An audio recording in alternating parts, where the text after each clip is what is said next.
Holy shit. They fucking did it. The clean fucking sweep.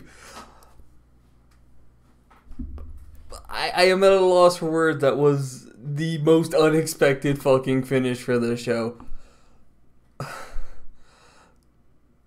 My name is Brian. You can just call me Dip. This is solely a wrestling review, and that was Wrestlemania 35. And Jesus Christ, what a fuck. It was a long show. It really was. But my God, was it good? It was so fucking good. And it was the show I didn't expect them to book. To put it that way. It's something going into where you feel like Vince McMahon always does something. There's always an issue. There's a roadblock between how I would normally want the show and how it normally goes down. And for the most part, you didn't get that. You just got a really, really good show. By WrestleMania standards, this was a great, great fucking show. When you compare it to some of the New Japan shows or some of the NXT shows, it's not quite to that level, but it is still really fucking good. If you want to grade, it's a B+. For WrestleManias, it's an A. It's fantastic. You should go fucking watch it. To run down the show, and it's a long show, so we'll just jump into the card. The 17... What did the final count end up being? 15, 16 matches? I don't remember. But to start off, there were 4 matches on the kickoff show, and the opening bout was the Cruiserweight Championship. It was Tony Nese and Buddy Murphy. And the two of them had your standard Cruiserweight match on the kickoff show affair. It feels bad that since this title has been resurrected for the last 3 years now, it's been relegated to just an afterthought, which is a bit of a shame. And the two of them have a nice, fast-paced Cruiserweight 10-minute match. It was really good, really well-paced, and it's what you expect from these guys. Broke out all the stops. You saw a couple dozen fucking V-triggers. You saw the Murphy's Law, which didn't get the pinfall. The first time I can recall the Murphy's Law didn't get the finish. Nese didn't kick out of it. He got his foot under the rope. You know, so I'm sure that'll fucking play into a rematch further down the road. Nese hits his fucking corner. I don't know what he calls it, but he hits a fucking V-trigger in the corner and gets the pin count. Gets the 3 count. Middle of the ring. It's a great way to open a show. It's a nice curtain jerker sort of. I just wish the Cruiserweights got bumped to main card. I don't know. After the Cruiserweights, it goes to the Women's Battle Royal.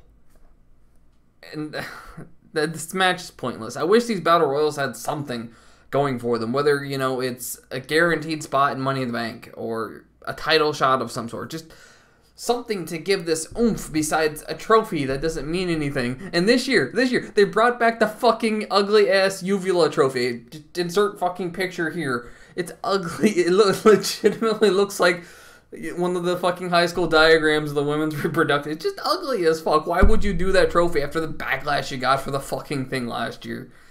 I don't get it. I mean, the match itself was fine. It was a battle royal. Everyone got their stuff in. The final 3 was kind of interesting because there was a bit of tag dynamics as the Riot Squad had their moment of sun when there was the 3 of them, and then Fire and Desire, Mandy Rose, and Steinville had a moment where they were on top of it because the 2 of them were by themselves.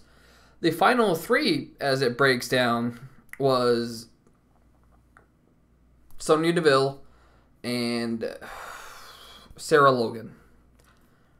And as Sarah Logan eliminates one of them, she thinks she's won it and starts to celebrate. But you notice that the music and the pyro doesn't go out. And if this sounds familiar, it's because it's the same fucking finish they did last year. Where Carmella slips in because she went under the ropes last time. And Carmella gets the elimination the same way that Naomi did.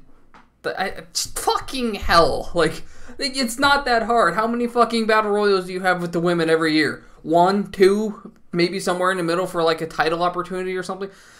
Think of a new fucking finish. It's not that hard to be slightly fucking creative. The men's battle royal doesn't end the same way every fucking year. It's just stupid. It's obnoxious. I say that. And we'll get to it in a moment. After the Women's Battle Royal, it jumps to the Raw Tag Team Championships. You've got a match that was announced on Twitter on like a Wednesday. This wasn't given any sort of TV hype. There was no build to this. As a matter of fact, on the go-home show to Raw, the champions had a title defense against Aleister Black and Ricochet, which was disqualification. So going into this match, there's no build, there's no hype. Kurt Hawkins and Zack Ryder haven't won as a team in like a year, and they haven't been like a consistent tag team in like 2 years. And the reason I mention this is because they have like a standard Raw tag team match. It's kind of boring, for lack of a better word. As much as I like the Revivals, I put them in like the top 3, top 5 tag teams of this generation. They're like, they are stunning when they can turn it on. They just didn't have a lot of it here. And the reason I'm bringing up the fact that the Kurt Hawkins and Zack Ryder haven't been a team forever is because they win the fucking match. Again, match had no fucking build to it. Again, these two have never fucking tagged for like a year as a successful unit. And they beat the Revival. They beat your tag team champions, their first outing in forever. I mean, I get it's a feel-good moment. And bless them, the fucking streak is over. 260 some odd days since he's won a goddamn match. I mean, good on them. Good on Kurt Hawkins and Zack Ryder. It's another feel-good moment for him. And I don't get what you're doing with the Revival, with your tag team division. You're wondering why these two are fucking out the door the second their contracts expire, why they've been grumbling about it on Twitter. Even as their champions, they get treated like next to nothing, and then they just get their shit fucking chucked out to this. I just think, like, I like both teams, but I just think the Revival deserve better treatment. I wish this match had some sort of fucking build to it, and the Raw or 2 leading up to this. You know what I mean? But what can you do? I suppose. After that, the final match on the pre-show was the Men's Battle Royal. Again, it's a Battle Royal. I don't really know what you'd expect from it at this point. They do their typical Battle Royal stunts. This one had the 2 from SNL and the final 3 in the Battle Royal. The final 5 in the Battle Royal. Obviously, Braun Strowman goes ham. So, he's going to be there. The Hardy Boys, as a tag unit, have worked together and eliminated most of the other competition. So the Hardy Boys face off against Braun Strowman, and it gets to the point where the two Hardys have like the headlock thing drenched over the ropes, and they're trying to pull Braun Strowman up there off with them. When the 2 from SNL sneak out from under the ring, because 4 times, 5 times in the last year is not enough for this fucking company. I mean, the change is different. It has a different end result, but the 2 of them still, after hiding the entire match, come out from under the ring, get back into it, and try to get the quick elimination. Braun Strowman, of course, is having none of it, and powers out of this move, shoves the Hardys to the fucking 3rd row, and then just murders the 2 guys from SNL. He launches one of them like a lawn dart on top of like 6 different wrestlers, who are conveniently just still standing there, just shambling back, waiting forever to make their exit. I like the finish. Braun Strowman gets the trophy. Again, I wish the trophy was worth something. But is your stand-up battle royal? It's a nice way to kill, 10, 15 minutes or whatever it came out to be. So, no major complaints. It's just, it was what it was. I just wish the battle royals had more impact. They had more meaning to it. And this is just the pre-show. This is just the 2 hours of the pre-show. And then we get into the main card, which is another 5+ hours long. So it's just such a long show, and it starts out not on the greatest foot because Hulk fucking Hogan comes out and does his thing, the racist and the guy who got was suspended from the Hall of Fame because of his racist remarks. The guy who, when he went to issue a public apology, advice included how not to get fucking caught. Not that he was sorry for what he did, it was how to not get fucking caught doing it. This is an awful human being. I get his legacy means a lot. The company's damn near built on the back of Hulk Hogan. But let it go. This is to the point where you don't need this guy involved in your product anymore. I just don't get it. You can hear the fucking boos for the crowd. The start of your show, the first thing is this mixed reaction as, all of the fucking crowd doesn't know what the hell to do here. Anyways, immediately after Hulk Hogan does the opening bit, does his opening spiel, welcoming everybody to WrestleMania, 35 years of WrestleMania, Paul Heyman power walks his ass down their entrance ramp, and it's another long fucking entrance ramp. So even while Hogan's music's playing, there's still like 30-second shot of just his music in the background while you see Paul Heyman walking down the ramp. And he gets down there and he says he's not gonna wait all night. They're not gonna be the main event if Lesnar isn't finishing the fucking show. Let's get it over with right now. So Brock Lesnar makes his entrance, and then Seth Rollins, the Beast Slayer, makes his entrance. One thing about the entrances, as a side tangent, is most of them weren't particularly spectacular. Like, in previous years, a lot of people had great entrances. They would really go all out on these big special moments, because sometimes it's all the talent really got, considering the lengths of some of these entrances and comparison to the shortness of some of their matches. You didn't get a whole lot of that here. You got some cooler of the 3D effects, the floating effects. Some of them got like special introtron sequences that are, you know, like 5-10 seconds on top of the regular thing. But that was about it for Rollins. Rollins is the first guy where you would expect something, and he just got the extended Titantron. There wasn't a lot of flashy robes or pyros or extras or anything like that. It did the thing. It's a Beast Slayer with a giant sword as it cleaves some gargantuan in half, which looks really fucking cool. And then he just does his regular entrance. I don't know. I've been kind of spoiled by like past year's WrestleManias, you know, like where he has the torch of like the White Walkers and he's burning the fucking bridge down and stuff like that. Like, you get kind of spoiled on some of those cooler moments. You just didn't get as many of them here as I figured you would probably get.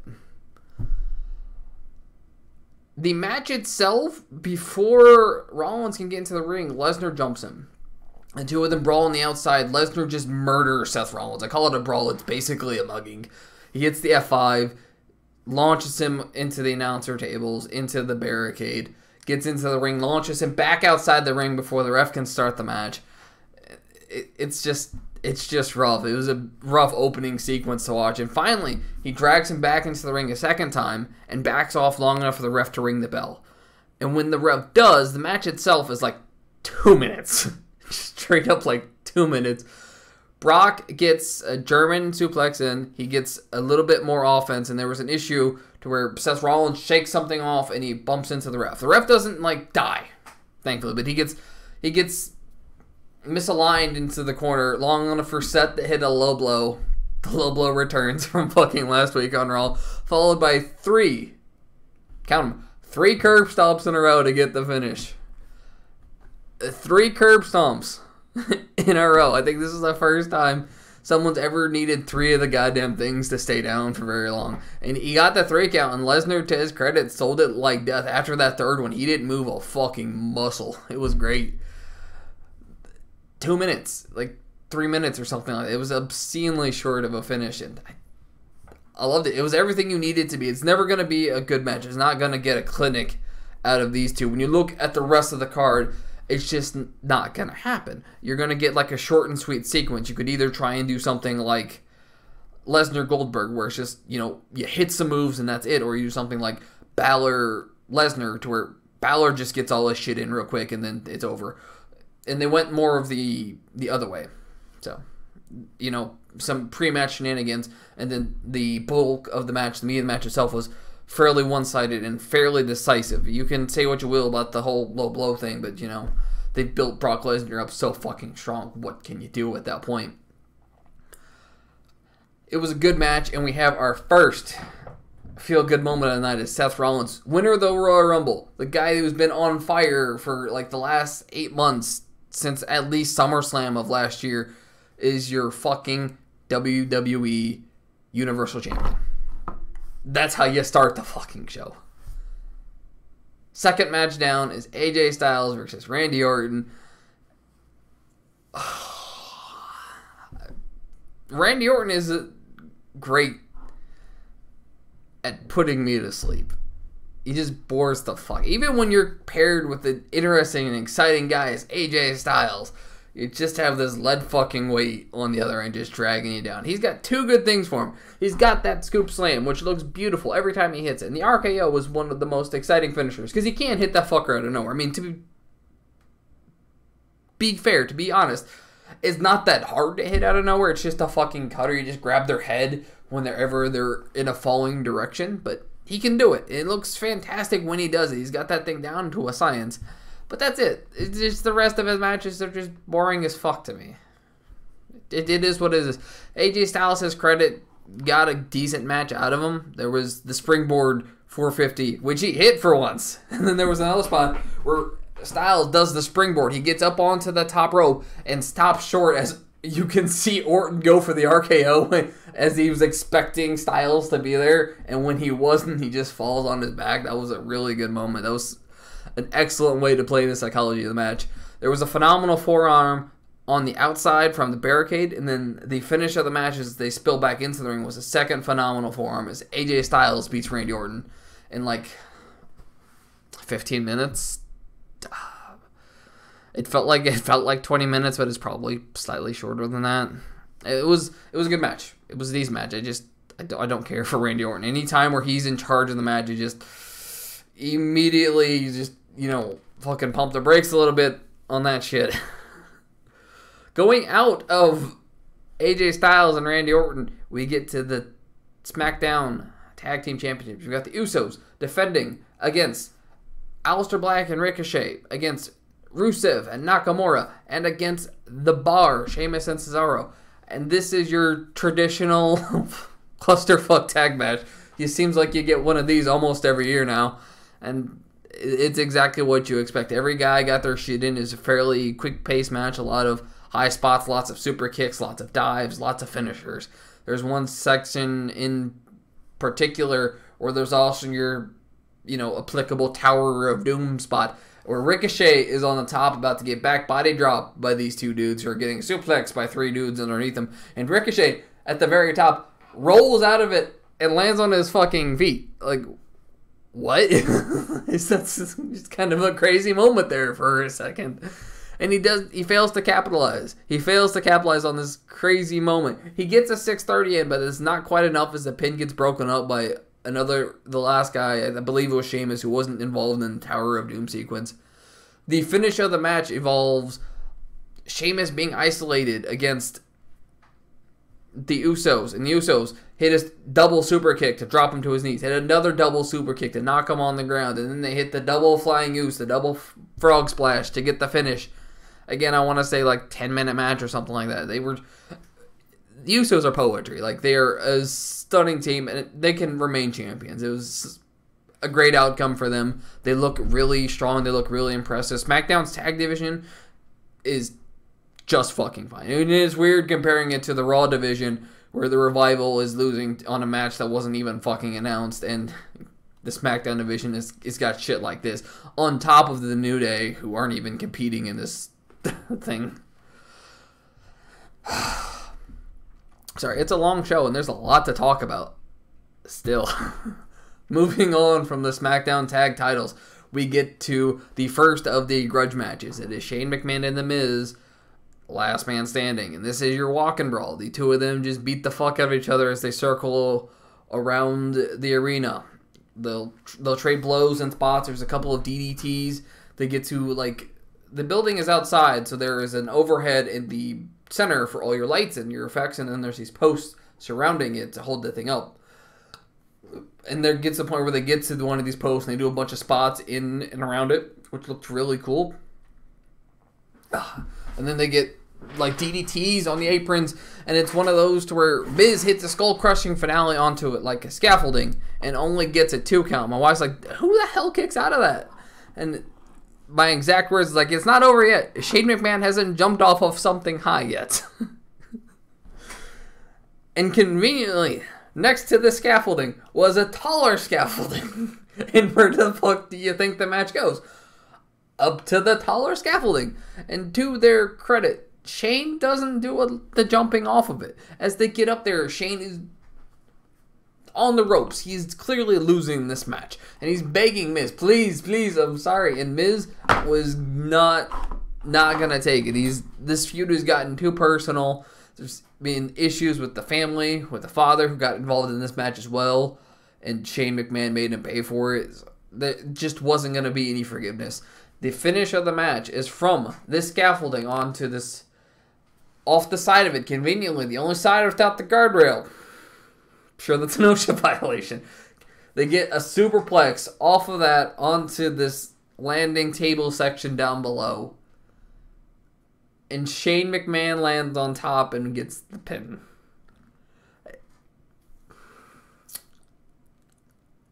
I don't know how to feel about that. I like the idea because Miz doesn't need the win, but then again, neither does Shane. And this win is ambiguous enough to where he didn't pin him. They both just fell off the top of the thing, and Shane McMahon happened to be slightly resting further back on top of the Miz. So I don't know how to feel about it going forwards. As far as, Falls Count Anywhere match, it was alright. It was a bit longer than it needed to be. Shane's just old. He can't compete. He can't carry himself with like a modern wrestler. And Shane, he just, I don't know. He just doesn't have it. I just wish he would sort of quit doing these crazy shit that makes me worry for his health as like a human being, not as a competitor I'm supposed to hate.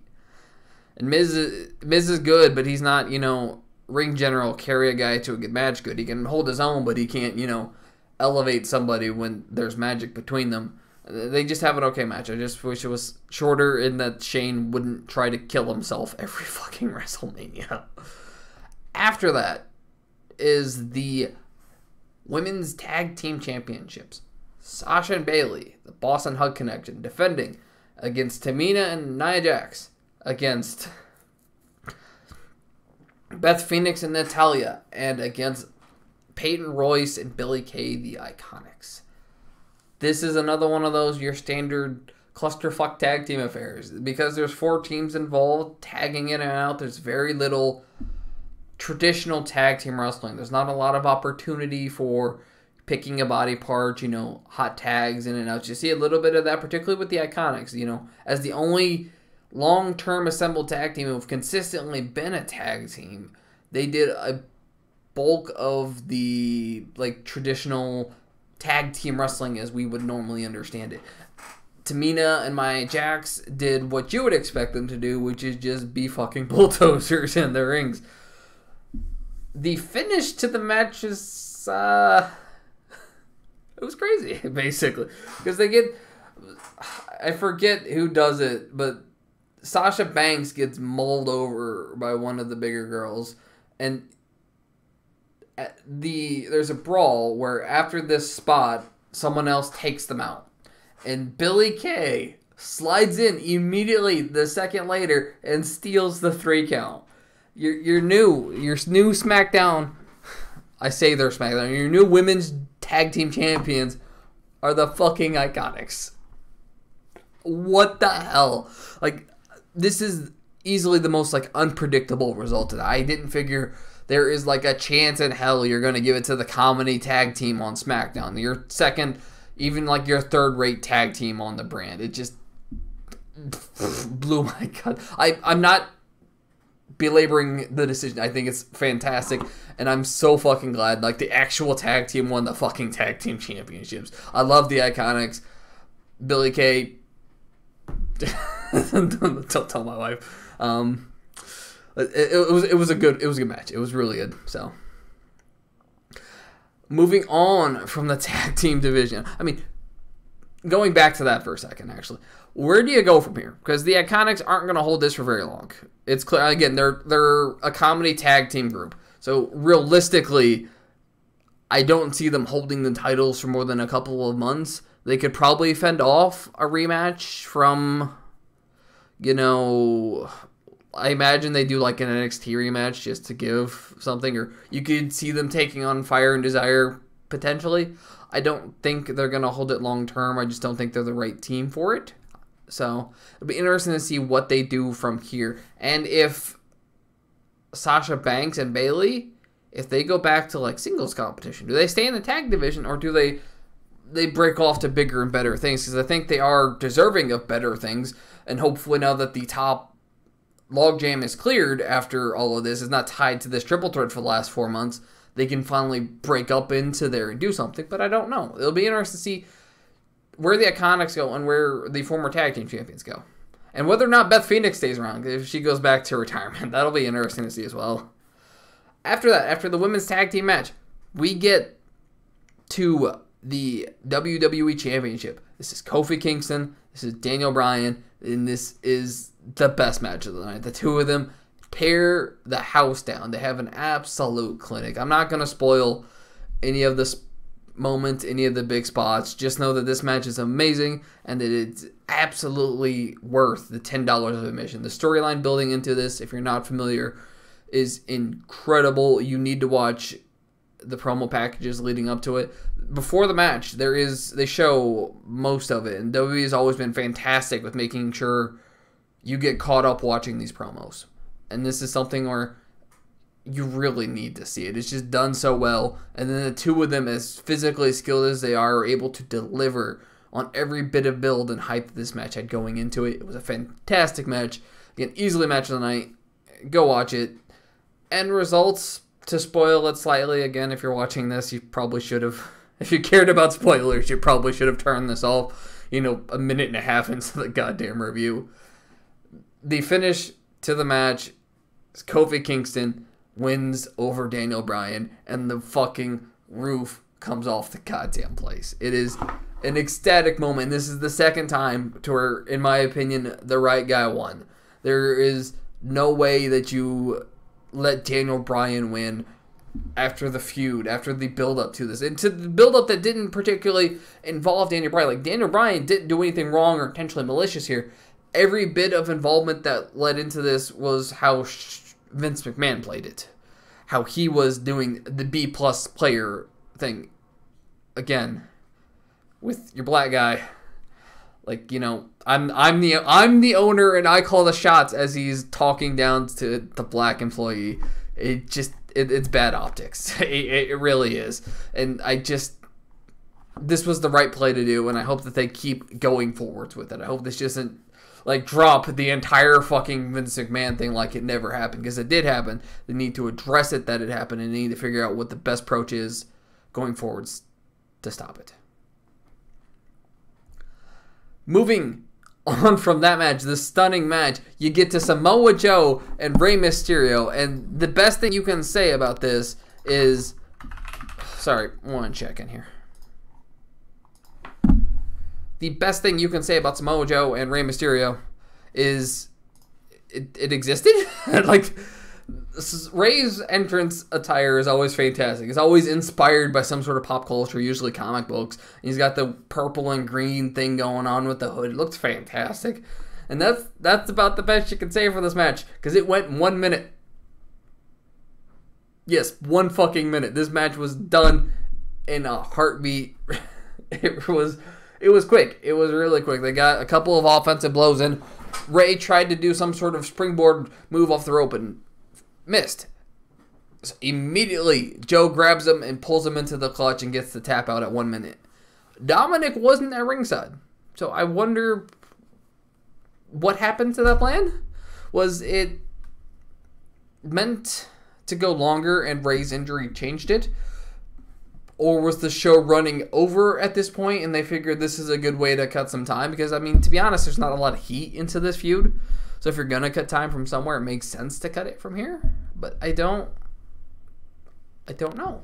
It's very interesting. And it was a very quick match. It establishes Joe as a fucking monster, which he really needed. I just don't know what they want to do with it from here. I don't know what the plan was and why it got changed. Or if this was the plan all along, then why wasn't Dominic at ringside? I don't know. I have a lot of questions here and no fucking answers. Going on to this one, I have a lot of questions about the next match's outcome as well, but for different reasons. The next match is it's Roman Reigns versus Drew McIntyre. This is the grudge match. This is the personal one after Roman Reigns makes his return from fighting leukemia, after he gets the Shield reunion that he's been looking for. He gets attacked by Drew McIntyre. And then Dean Ambrose gets destroyed by Drew McIntyre. And then the next week on Raw, Seth Rollins, thanks to some help from Brock Lesnar, gets destroyed by Drew McIntyre. And then the next week on Raw, Dean Ambrose again gets destroyed by Drew McIntyre. This man has set out to take everything away from Roman Reigns and his brothers in the Shield, and repeatedly done every bit of malicious intent and pain and everything he could do to end Roman Reigns. Roman Reigns, to this credit, is persevering through it. He's fighting through all of these struggles, and this feels like your normal Roman Reigns Superman sort of storyline that we all got really, really tired of by this point, 3 years ago. And it was sort of, but it felt different this time. Maybe it's because of how they're handling Roman's character. It feels more down to earth, like less like corporate stereotypes. This is how we think a badass, cool guy would handle, versus, what we have now, which feels a lot truer to life, a lot closer to his personality. The match itself was really good.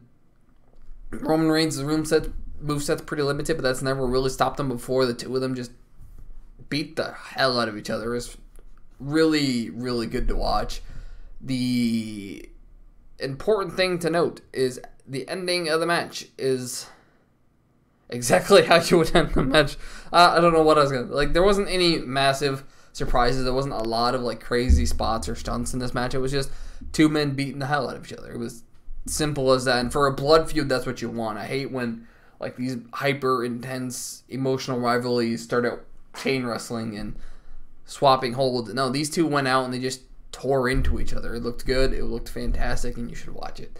The finish of the match is Roman Reigns, Superman punch, spear.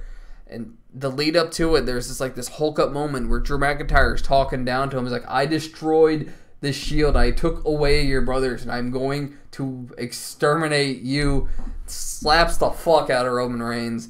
And Roman Reigns, you just see him go from, collected and exhausted to fucking demented, and has this look of hatred in his eyes.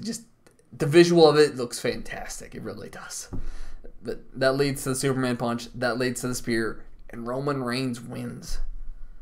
The questions I have about this match that I mentioned previously is, where do you go from here? Because the way I would have figured is Drew McIntyre goes on to... The way I would have had it is Drew McIntyre wins.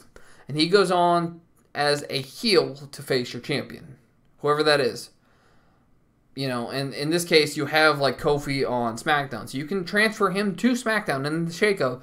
And you have this big, domineering, evil, sadistic son of a bitch heel that can fight for any title, basically. And he's got the credo in his head that I beat the fucking Roman Reigns. I beat, your top dog fresh off of fucking cancer. And the cancer gives... As bad as this sounds, it gives Roman Reigns an out. He's an excuse as to why he didn't win this match, why he couldn't overcome the odds. And he can still play the comeback hero. But now that's not the case. Roman Reigns wins. What do you do with Reigns? Do you hotshot him back to the title picture? Is immediately after this, do you send him back to fighting for a title? I fucking hope not. Because if they do that, and I wouldn't discount Vince from trying it, if they do that, you'll cause a riot. The fans will sour on Roman Reigns just as quickly as they did the first time. But what do you do from here? Where does Drew McIntyre go? This is the guy you're supposed to be grooming as your top heel, and I would argue this man should be a top babyface in a year or two. He is immensely talented. If you watch his work in NXT, if you watch his work in Impact, after he had left the company the first time around, he's done so well in rebuilding his image and getting the fundamentals down from a wrestling and from a storytelling perspective. Drew McIntyre is money. He is a future that you can actually build your company around, that the fans can get behind. But what do you do from here in the short term? And I don't know. I really don't. What do you do with Roman Reigns? Again, I don't know. With the brand split, you just keep him off to one side and have him go after one of the lower titles. I think that would probably be fine. But if you just hotshot him into either title picture, you know, he's either taking the spotlight off of Kofi, who we just saw won that, which is never going to fucking happen, or it's either, depending on the outcome of the other thing, you know, Seth Rollins won at the start of the show, so do you go to Seth Rollins and Roman Reigns? That's going to fucking be a disaster of a crowd reaction, so what do you do? I have no clue. It'll be interesting to figure out. After that, there's a few more matches left. There's the Triple H and Batista, the no holds barred match. This is an odd build on television. It didn't make a whole lot of sense going into it. They did a promo package before this, and they had the analysts trying to better vocalize why this match is happening and why these two forces oppose each other. And they did a better job of it. But it's still just one of those, like, Batista's claiming Triple H has never beat him. He can't beat him. So why are you giving him the chance to? What is the reason for Batista to come back and do it again? I just never quite understood that. They didn't quite vocalize why he wanted to do it again. I'm not sure. I really don't know. The match itself was long. This is your standard Triple H affair. This went, over 20 minutes. You could have probably cut this match in half, basically. You could have lost like 5 or 10 minutes. You still could have told just as impressive of a story. Most of it is your standard walk and brawl. They just beat the hell out of each other. Triple H gets sadistic in this one. He breaks out the toolbox and he gets back to old 2001 thing. He gets the pliers and, the channel lock pliers, starts wrenching on his fingers with the vice grips. He gets out a pair of needle nose pliers and grabs onto Batista's nose ring and rips off one end of it.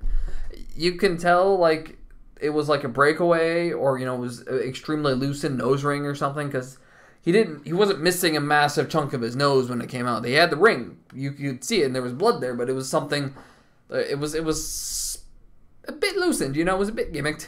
It still looked impressive. It was a great fucking image. Batista took a lot of the brunt of the damage in this one, because on top of the spots I mentioned, he got whipped with the steel bicycle chain.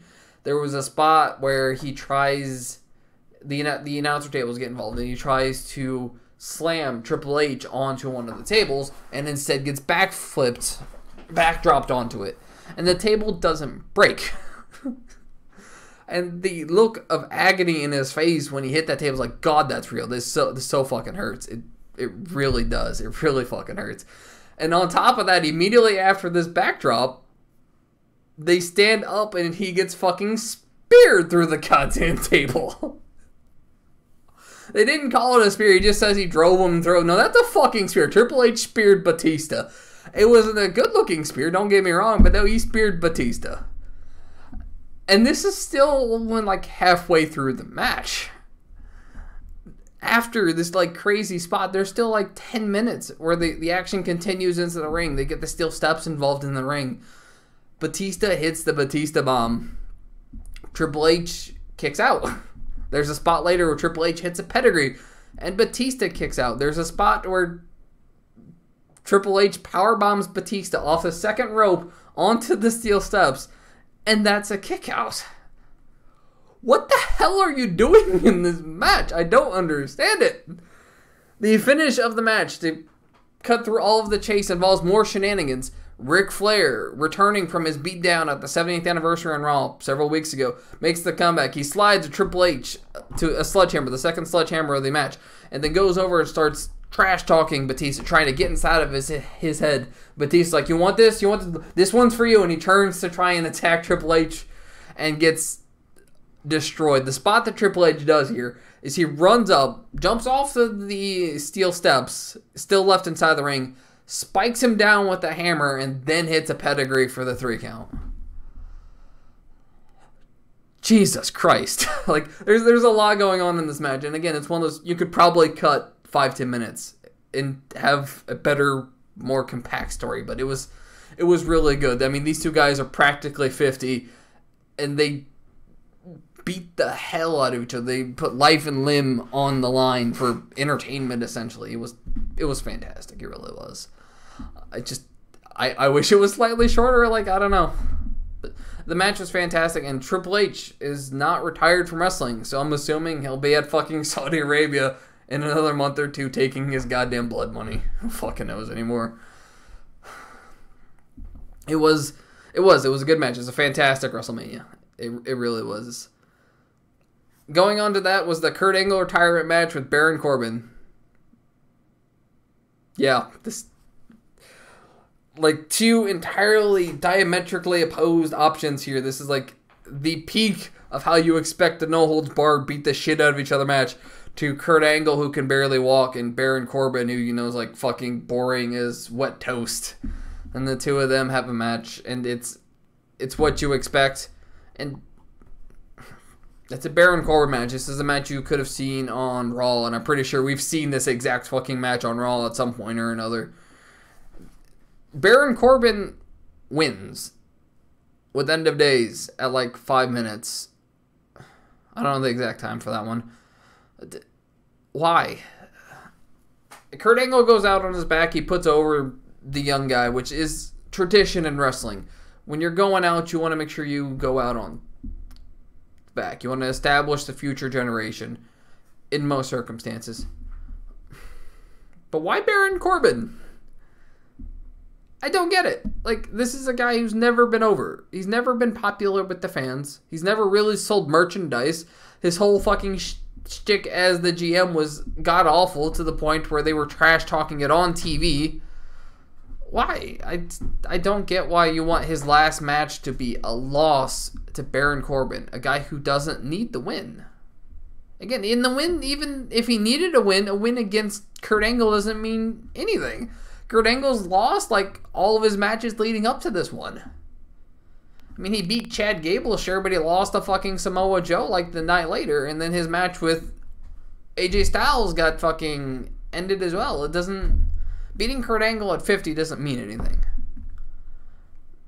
I just don't understand why they did it. And it makes me sad, because I just feel like Kurt Angle deserves better. For a dude that's been stellar for the last 20 years, you know, Attitude Era, New Aggression Era, his work in New Japan and TNA when he was no longer with the company, his return to the company, like, the dude has consistently brought like a peak level of performance and entertainment for decades. I just felt that for his last time in the ring, he should have had a better opponent. Or at the very least, he should have fucking won against this opponent. Speaking of odd matches, the Intercontinental title match is next. And this one is... No, I think there was an intermission because Elias did his concert. And this is probably one of the best moments of the night. The opening starts where there's a video segment. Elias on the drums. Then Elias on the piano. And then it cuts to Elias in the ring on guitar. And these three Eliases do a fucking performance together. Like, what the actual hell? He's doing a one-man concert with three images of himself is great. And I just love Elias. I love the gimmick. As he sits down, he dismisses the other two so he can do his big, grand final performance. And out comes John Cena to Thugonomics. Like, I lost my goddamn shit at this moment. This is what the actual hell is happening. When Word Life fucking hits the goddamn Tron. And John Cena comes out. He's got the fucking chains. He's got the stupid fucking armband things. Like, what the fuck is happening? I lost my shit. He comes down there and he starts rapping like the old school, just running a goddamn train on poor old Elias there. And he ends it with an FU. He gets the fucking sit-up powerbomb. He does the pump-ups, and he gets him up, and he calls it the FU. He calls it the fucking FU as he hits him with the finisher. I lost my goddamn mind. It was amazing. It was fantastic. You could have ended the show right there, and I probably would have been happy. But it didn't end there. There was more stuff after it. 2 matches left. The IC title match, which is nothing to write home about. It's a 4-match affair as the Demon fights Bobby Lashley. And when Finn Balor goes Demon, he goes basically God mode. He has toggled the fucking console commands that says he can't die. And he just basically murders Bobby Lashley. I think Bobby Lashley gets like a spear in edgewise, but for the most part, Balor just stomps and walks all over him, and it's a fantastic showing.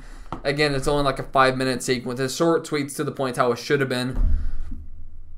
Finn Balor is, again, your Intercontinental Champion. So I'd like to see where that goes forward. I'm hoping these two separate. I'm hoping Bobby Lashley does something else, and Finn Balor can have a little bit of time to enjoy the spotlight, because he deserves it. He really does. This man's been like shortchanged. Every time he's reached the top, every time he's been the pinnacle, he gets shortchanged. I'm hoping he gets some time with the IC title. Leading on is the main event. It's almost over. It's almost over. The main event doesn't kick off till like after midnight at this point. And it's your women's triple threat match. Winner takes all. SmackDown champion Charlotte Flair, Raw champion Ronda Rousey, and Royal Rumble winner Becky Lynch. The three of them just tear the house down. Well, starting off at the entrances. Charlotte Flair gets an entrance on helicopter. You see the sequence where she's flying into the stadium on helicopter, which is a great fucking callback to Ric Flair at like 98, 80, 86, like some really early like WCW pay-per-view where he flies into the arena on helicopter. So I thought that was a great spot. And then she gets her standard walkout of Flair with the woos and all the fantastic. She looks amazing for this. Then Ronda Rousey gets her entrance. She gets Joan Jett performing live. Bad reputation. Joan Jett is like 60. Like, she's old to be performing in rock concerts in front of wrestling fans. But she does it, and it's not horrible. She does really well for someone of that age. You don't expect most rock stars to like maintain this level for that long, but she knocked it out of the park with the few minutes that she had. And you can see Ronda Rousey, she had a hard time keeping like the I hate everything look on her face when her walkout song is being performed live. It's great.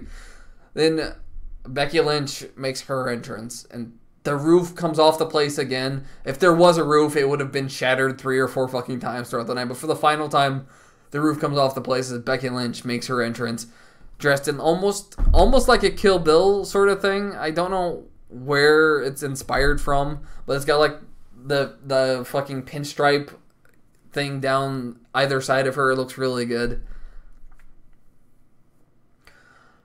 Then we get into the match itself, and this is one of the better triple threat matches I've seen in a while, which shouldn't really surprise anybody considering the talent that's involved. Ronda Rousey, maybe, with the exception of Kurt Angle, has adapted to this business faster than anybody I can imagine. In just like 1 year of being on television, she has accelerated to one of the best in the company as far as a wrestling storyline standpoint is concerned. She's still got some work as far as promos, as far as mannerisms, and other things are concerned. As far as like the in-ring work, she has gotten so fucking good so quickly. Obviously, Charlotte Flair is fantastic, you know, considering the pedigree that she comes from, the training she would have gotten from her father, one of the greatest of all time. She delivers as well. And then Becky Lynch, for my money, is like, you know, the best wrestler on the main roster for the women. One of the best wrestlers in the company. She is fantastic, and the two of them tear the house down. There's a lot of cool stuff. There's a lot of crazy moments. There's a spot really early on where Rousey hits her Piper's Pit onto the outside, onto both competitors, and it looks brutal as hell. There's another moment later in the match to where Charlotte tries to grab an armbar and gets lifted for the powerbomb out of it. And instead of getting powerbombed, she just drops down, so Charlotte transitions it into a Boston Crab, and I thought that was a really creative escape. Later in the match, there's another moment where she tries to get a double armbar as both Becky Lynch and Charlotte Flair are on the ground. So how they fight this one off is the two of them stack up together, lift Ronda Rousey up by their arms, which are basically held together, and powerbombs her. And lifts her up again, powerbombs her again. And then does it a third fucking time. Like, dear God, go easy on the poor girl. She just gets destroyed. You see the welts on Rousey's legs it gets picked on all night. Basically all night throughout this match, they've been targeting Ronda Rousey's leg, and it just looks like fucking scrambled hamburger towards the end of it. The finish of the match felt a bit sudden. I'll say there's a table spot involved into the ring. There's a moment where Charlotte says, "Tables are for bitches," and flips the table out of the direction. The match continues onwards, and the table gets reset up back in the corner. Rousey and Lynch are fighting in front of the table, and then Charlotte tries to get a spear in. The two of them duck out of the way and hip toss her into the table and shatters it. As Charlotte is taken out of the action, she goes to the outside. Ronda Rousey and Becky Lynch struggle in the middle of the ring, and Ronda appears to have the upper hand. She gets up, she goes for the Piper's Pit, gets the roll or hits the slam, gets immediately turned over into a pin by Becky Lynch, and gets the 3 count. What the... I jumped out of my chair at this point and probably woke the dog. At the very least, I know my wife heard me upstairs. What the hell? It was literally out of nowhere. It's one of those, Ronda hits her finisher and then immediately gets scooped over into a pin. I'm stunned. I don't have words to properly describe the emotions I'm feeling watching that finish. It wasn't a great match. The finish just felt sudden. You would have expected Becky to get like her submission, to get a tap out or something like that. I don't know if it was like a time issue or if this was the intended finish. If they always intended for her to get the quick win like this, that way Rousey still looks good, Charlotte still looks good, and they still have plenty of ammunition to continue this forward if they want to. But the match, so good. So good. Yeah, I don't know. I don't know if they wanted... Like, it's clear that they didn't want Ronda to look weak. It's their plan. The whole reason this event is happening as the main event is because Ronda Rousey is there. If Ronda Rousey wasn't in this match, they wouldn't be the main event. As good as Becky Lynch and as popular as she is, I don't think Vince would put her at the very top if there wasn't a crossover star like Ronda Rousey involved. So I can see why she wasn't there to get like a decisive victory over Ronda Rousey. But I would have imagined that's why Charlotte was involved in the match. Like, she got put into the match to take the fall, to take the loss, basically. You figured Charlotte would have tapped out or gotten the pin, but that wasn't the case here. Again, I don't know if the finish changed or if this was earlier than intended, if she didn't kick out properly. I don't know. It's one of those things where, like, I'm excited to see how this plays out because a lot of this doesn't make sense to me at the moment, whether or not this was planned or not. If it was planned, well done on them, because it's fucking fantastic. It's the right kind of finish. The fans go home happy as fucking Becky Lynch is finally getting the credit she deserves. I have been a Becky Lynch person since back at NXT Arrival in like 2015 when she had lost to Sasha Banks. Like, I have been massive on this fucking girl for years. It's good where she finally gets some of the goddamn credit that she deserves. That isn't handed to her because her last name is fucking Flair or because she came from somewhere else. She earned and struggled for every bit of fame and popularity through her fucking personality, through her interactions with the fan, through her Twitter game, through her wrestling ability, which is second to none at the moment on the main roster. She's killing it. And I'm glad she can finally fucking win the big one. But that's the show. That is the almost 7.5 hour show. And my voice is now gone from cheering and shouting and now running down the fucking card. I don't know. Like, there's a lot of good questions where they go from here. And I don't know which way they're going to do it. Like, what happens to the Cruiserweight title now that Tony Nese is on top? I don't know. I don't follow 205 Live a whole hell of a lot. I don't know if they've got any like drastic undercoming. I didn't think Buddy Murphy would lose. What happens now that fucking Revival isn't Raw Tag? Well, who the fuck cares? They're all tag titles are worthless. What about the Usos? The Usos have retained against all of their competition. What the fuck do you do now? How does Kofi Kingston move on from being the champion? Does he go back to Bryan? Is there a rematch somewhere involved in this? Or do they go to other pastures? Who would you even go to at that point? Outside of Bryan, what other heels are available on SmackDown? And with the shakeup in like a couple of weeks after after WrestleMania is the Superstar shakeup and whenever, how does that change the landscape? I liked it. This show was amazing. All the good ones who meant to win, all the guys that you wanted to win. Seth Rollins won his title. Kofi Kingston won his title. Becky Lynch won the title. It just leaves all of these possibilities open to see where the fuck it goes to next. And I'm really, really fucking excited to see what happens. But that's it for me for this one. This has been the Sorely Wrestling Review, and that is WrestleMania 35. Go and fucking watch it. Hopefully I can get, not tonight, because it's been a long fucking night. It really is. I want to get reviews out for the NXT TakeOver, which was amazing as well. If you've not watched that show, you really need to. TakeOver is one of the best fucking things happening in all of wrestling. And the G1 Supercard, which I watched last night, but I was working for most of it, so I didn't get a chance to like properly film a review before WrestleMania tonight.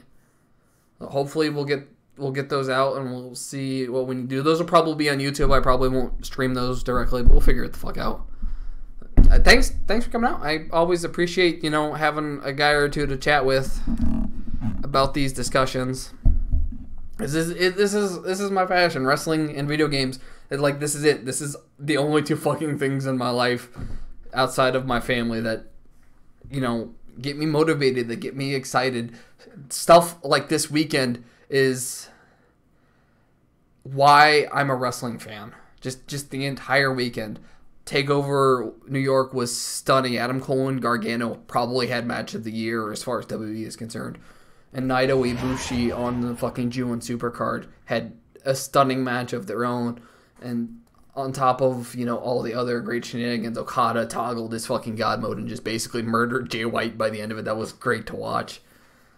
And then all of WrestleMania was so fucking feel good. I didn't think that they would do all of the faces winning like they did. Like you figured, of the big three, Becky Lynch, Kofi Kingston, and Seth Rollins, you would have imagined someone is losing here. You wouldn't get a clean sweep. But we did. So I don't know what this means going forwards, but this is why I'm a wrestling fan. This shit is so fucking good. This shit is so fucking exciting. I'm the same way, actually. I have none of my friends still actively follow it in real life. I have a couple who will watch like a bigger event if I can drag them to it personally. They're there for me though. They're not there because they enjoy it, because that's it. They don't care about wrestling, and this is a great outlet thanks to the internet where I can find literally anybody else to talk to. It's something I enjoy. It's something I appreciate. But my voice is shot basically. Like it's been a long fucking weekend of wrestling and cheering and shouting. So thank you. I love you. We'll see you next time.